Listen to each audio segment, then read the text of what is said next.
अस्सलाम वालेकुम।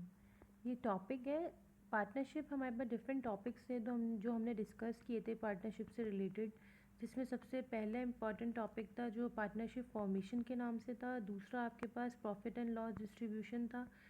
तीसरा रिटायरमेंट होता है, उसके बाद फिर तीसरा एडमिशन होता है, देन रिटायरमेंट आता है। ठीक है, उसके बाद डिसॉल्यूशन होता है। कोई भी बिजनेस स्टार्ट करते हैं, जब हम फॉर्म करते हैं तो वहाँ पे हमारे पास पहला पार्ट जो होता है फॉर्मेशन का होता है, मतलब how to form a business.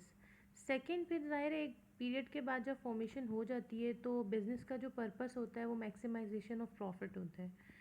तो सेकंड में देखते हैं कि क्या प्रॉफिट हुआ, क्या लॉस हुआ, उसकी किस तरीके से डिस्ट्रीब्यूशन करनी है, उसके क्या मेथड्स होते हैं, कि कौन से पर्सन के पास कितना अमाउंट है। ये मेथड जो है ये आपके पास कहलाता है, आपके पास आ जाता है ये प्रॉफिट एंड लॉस डिस्ट्रीब्यूशन में। थर्ड आपके पास एडमिशन आता है। फॉर एग्जांपल आप टू पार्टनर्स स्टार्ट कर रहे हैं बिजनेस, लेकिन थर्ड पार्टनर कह रहे हैं कि I want to admit in your business. तो यही जो होता है वो एडमिशन होता है। उसके भी कुछ कायदे होते हैं, कुछ रूल्स होते हैं, कुछ केसेस होते हैं जिसके अकॉर्डिंग किसी भी एक न्यू पार्टनर को जो है वो पार्टनरशिप फॉर्म में जो है वो एंट्री दी जाती है। उसके बाद आपके पास जो यहाँ पे गिवन है वो है रिटायरमेंट। रिटायरमेंट का मीन्स ये है, आप लोग अपना बिजनेस रन कर रहे हैं। फॉर एग्जांपल आपके बिजनेस में 5 पार्टनर्स हैं, 4 पार्टनर्स बिजनेस रन कर रहे हैं। जो एक पार्टनर है वो कहता है कि मुझे इसमें से रिटायर होना है, कुछ भी कंडीशंस हो सकती हैं, तो वो किस किस कंडीशन से रिटायरमेंट होगी, तो वो हम केसेस देखते हैं और उसको हम डिस्कस करेंगे, और उस टॉपिक का नाम है रिटायरमेंट। देखिए यहाँ पे आपके पास एग्जाम्पल नंबर 1 है। इसमें हम अगर थोड़ा बहुत रिटायरमेंट की डेफिनेशन देख लें कि क्या है, तो अभी जो मैंने आपने डिस्कस किया है वही है। देखिए रिटायरमेंट क्या है। In this section of partnership accounting we will learn about the chief accounting problem, that is adjustment of assets and adjustment of equities. The revaluation of asset has been explain earlier. अब ये सब चीज़ें तो खैर आपको अभी इस वक्त नहीं समझ आएंगी, क्योंकि यो हम सेकेंड ईयर टॉपिक को डिस्कस कर रहे हैं। बीकॉम लेवल के जो बच्चे हैं उनको ये चीज़ ज़्यादा इंपॉर्टेंट है उनके लिए। तो यहाँ पे देखें, आपको हम रिटायरमेंट आप यहीं से समझ लें कि जब कोई 5 पार्टनर्स हैं in your business and one partner want to retire from the partnership firm, तो इसको किस कंडीशन से आप इसको रिटायर करेंगे हम इसको डिस्कस कर लेते हैं। यहाँ पे आपके पास एग्जाम्पल नंबर, हमारे पास प्रॉब्लम नंबर 19.1 है, जिसको हम डिस्कस करते हैं। उसकी मदद से हम समझते हैं इसके केसेस को। डिफरेंट अच्छा इसमें डिफरेंट केसेस होती हैं, इस पर नहीं रिलाई करेंगे। अब देख लेते हैं, इस केसेस से आइडिया हो जाएगा। A B and C were partner equal partners. अच्छा यहाँ पे इक्वल पार्टनर्स हैं, ठीक है।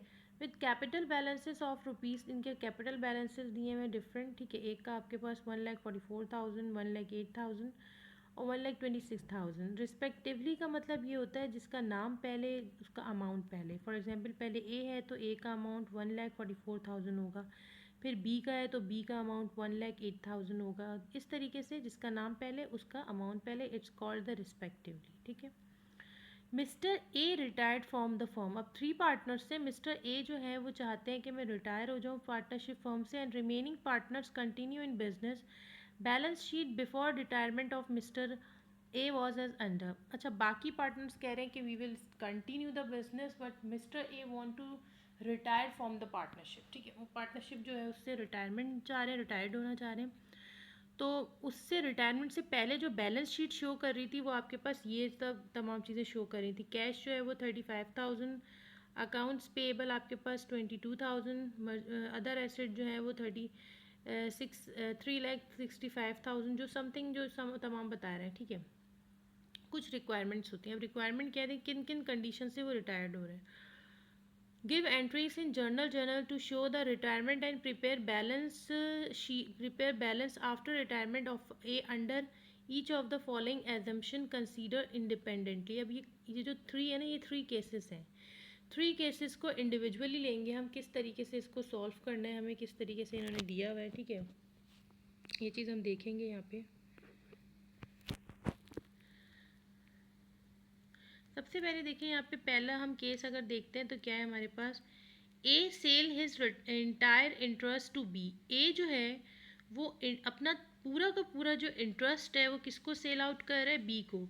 एंड रिसीव कैश ₹1,60,000 फ्रॉम बीस प्राइवेट सोर्स। बी के जो प्राइवेट सोर्स है, क्योंकि बी का जो अमाउंट था वो 1,08,000 है, ठीक है। लेकिन ए जो है वो कितने में सेल कर रहा है, अपना तमाम इंटरेस्ट जो है 1,60,000, तो अपने प्राइवेट सोर्स से लेके आएगा। दायरे कोई चीज़ उसको परचेज़ करनी है तो अपने प्राइवेट सोर्सेज को यूज़ करते हुए इसको लेके आएगा। ठीक है, पहला केस।